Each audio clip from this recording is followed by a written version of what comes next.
வெறும் ஜாலி மட்டும்தான் கண்ணுக்கு ஞாபகத்துக்கு வருது. கொண்டு போன பைசாவுக்கு சந்தோஷமா இருக்குன்னு ஞாபகம் நினைக்கிறான். வெறும் இன்னைக்கு சைக்கிளை கொடுத்தா கூட வீலிங் அடிச்சு பழகிறான் அன்னைக்கு பசங்க. பைக்கை கொடுத்தா வீலிங் அடிச்சு பழகிறான் அன்னைக்கு. ஏன்னா அவனை த்ரில்லர் என்கிற வார்த்தை எதை செஞ்சா த்ரில்லிங்கா இருக்குன்னு நினைக்கிறான் அன்னைக்கு.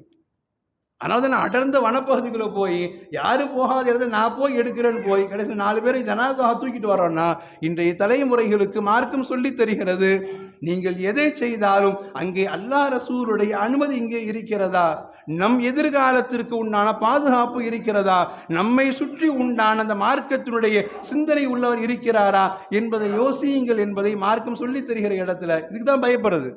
பிள்ளைகளா தனியாக வெளியே அனுப்புனா பயப்படுற இடம் அதுதான்.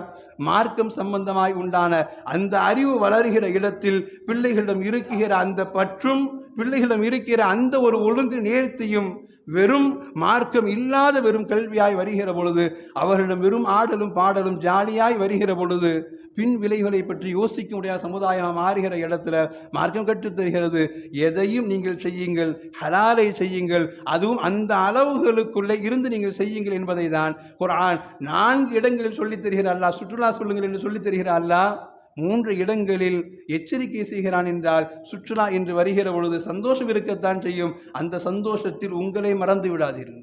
சுற்றுலா என்கிறவர் சந்தோஷம் இருக்கத்தான் செய்யும், அந்த சந்தோஷத்தில் மார்க்கத்தின் எல்லையை மறந்து விடாதீர்கள்.